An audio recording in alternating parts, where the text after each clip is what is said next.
Get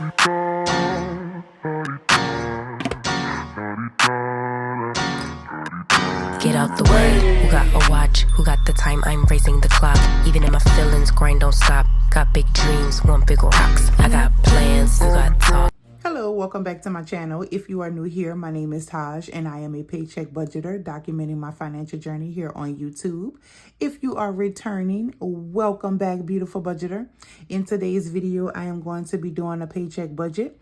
And as you can see, I kind of cheated a little bit and went ahead of the game just to kind of cut down time. But in today's video, not only am I doing a paycheck budget, but I recently did a video saying that I was going to be implementing something different when it came down to my budgeting system. And I was trying something new for the month of August. I decided that I'll kind of not fully do it for this paycheck, but I kind of dipped into that new method and just kind of keeping some things in mind that I want to continue on in August. But anyway, so with that being said, if you would like to see me do a this paycheck's budget, then keep on watching.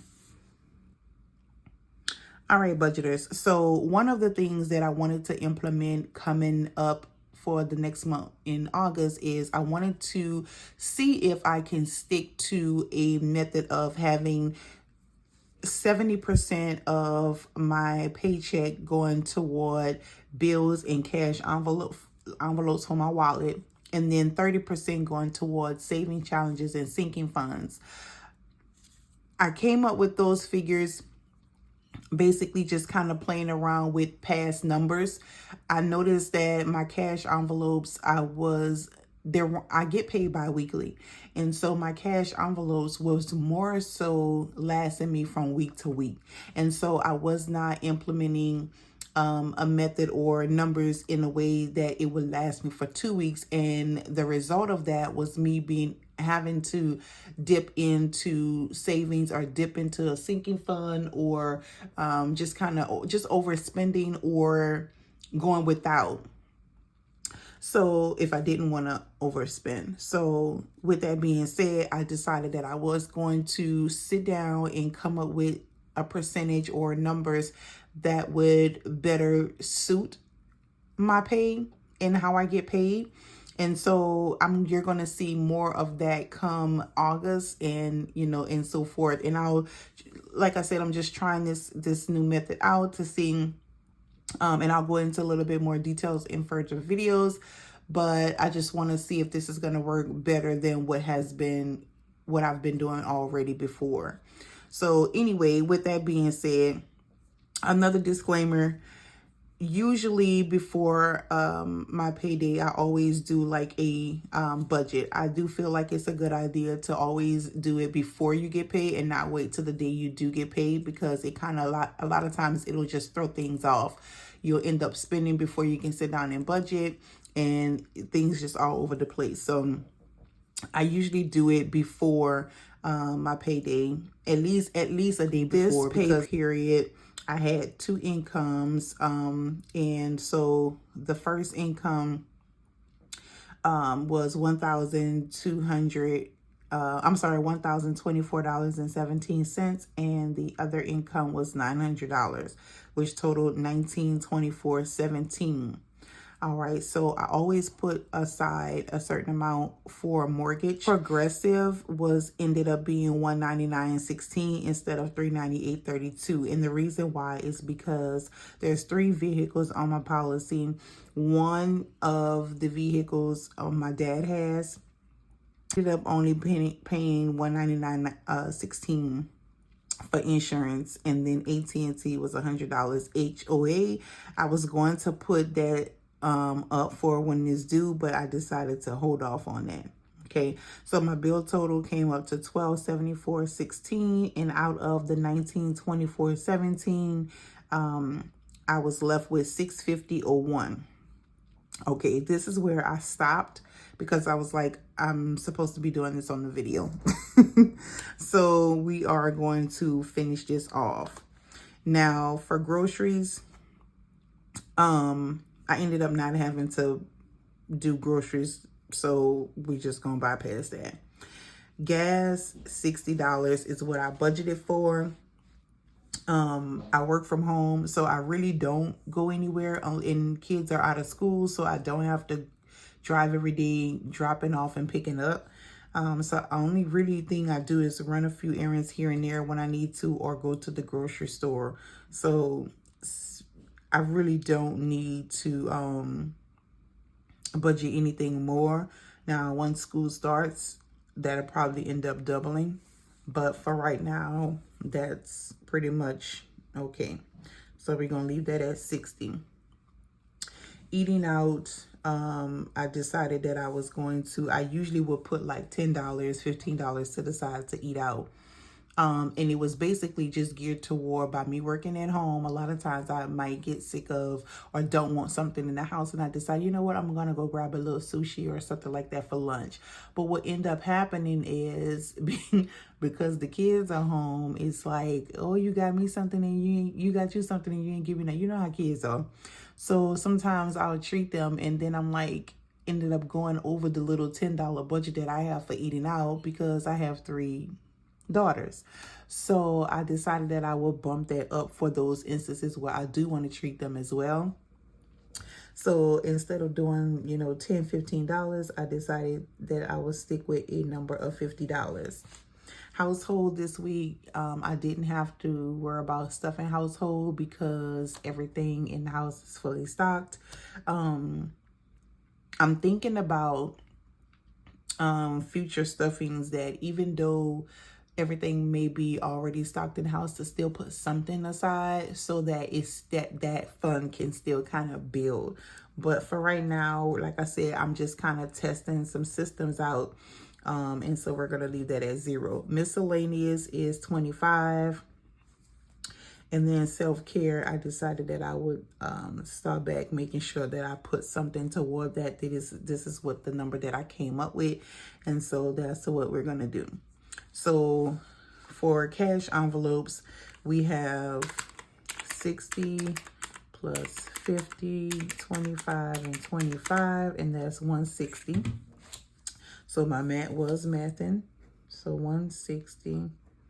All right, and then remember we have the 650.01 minus 160, and that leaves 490.01. All right, and then we go down to sinking funds. Another thing that I decided that I was going to do is, well, when we get to that, I'll tell you. But sinking funds, we have Georgia, that's going to stay the same. And then we have school. School is getting ready to start, so I'm starting to, you'll see me stuffing this kind of heavily. And then as the school starts, as we go into the school year, then I'll kind of relax a little bit, but I'll still stuff it more than what I was doing during the summer. So school would get 50, and so that totals $70. And so we have 590.01 left from the cash envelopes minus 70, and that leaves 420.01. All right. Now, this is what I was going to say earlier. So we have our savings challenges. This week, I am going to contribute to the 52-week savings challenge and my Rack City challenge. At one point, I was trying to tackle or put something in every single sinking fund, every single savings challenge that I had. Don't do it. It had become overwhelming.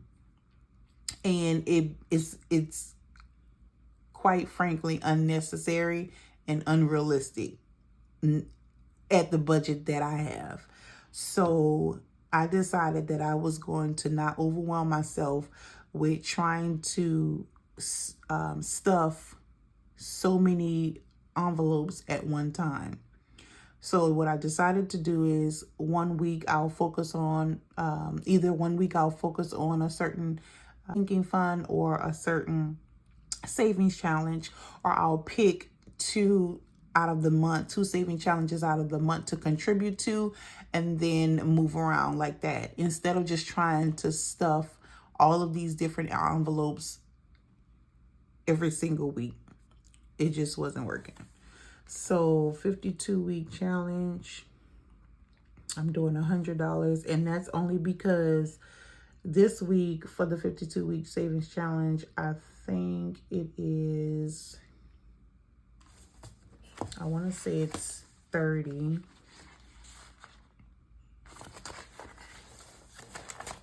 Let's see.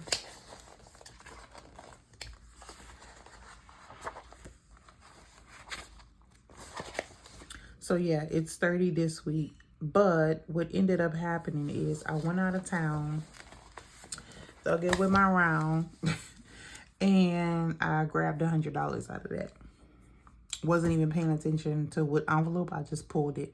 So I just decided to just go ahead and just do $100. And so that'll put me back on track, because that envelope is actually more than where I'm supposed to be, because I'm always rounding up. So that, okay, so 52-week challenge is going to be $100, and then Iraq City is going to be $20. So that's still going to be the same, so $120. So we have $420.01 minus $120, and that leaves $300.01.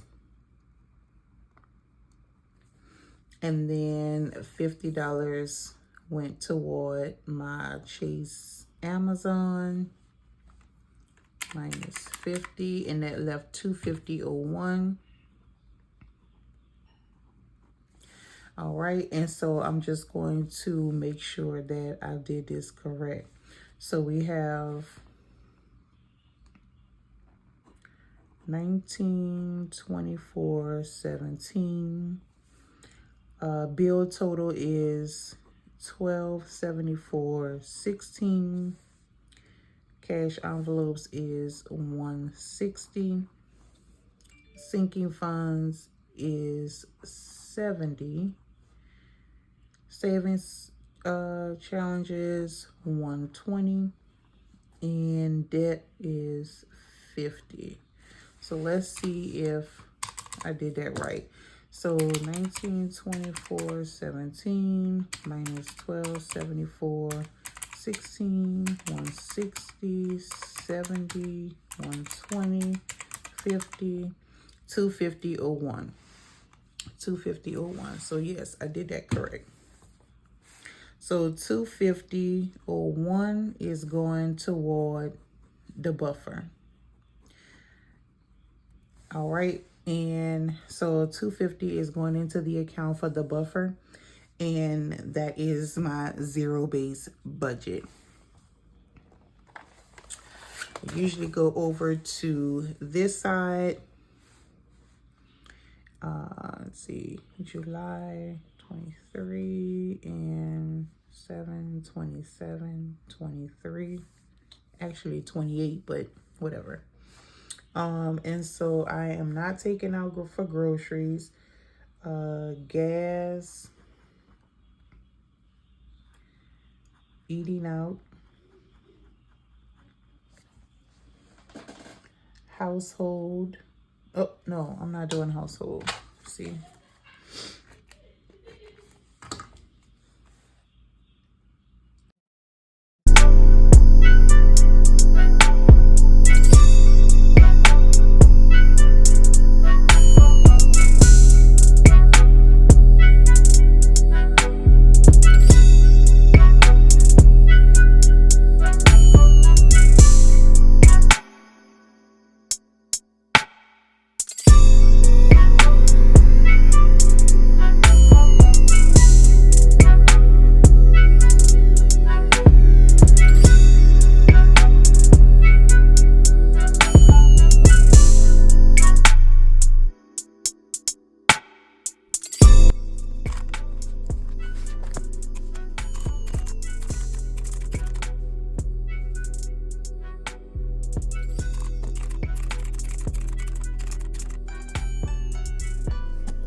All right, so total, I am taking $350 out in cash, and that is going toward my cash envelopes, savings challenge, and sinking funds. So that is my paycheck budget for this week.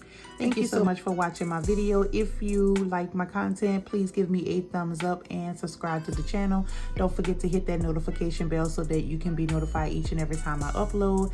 And I will see you beauties in the next video. Bye guys.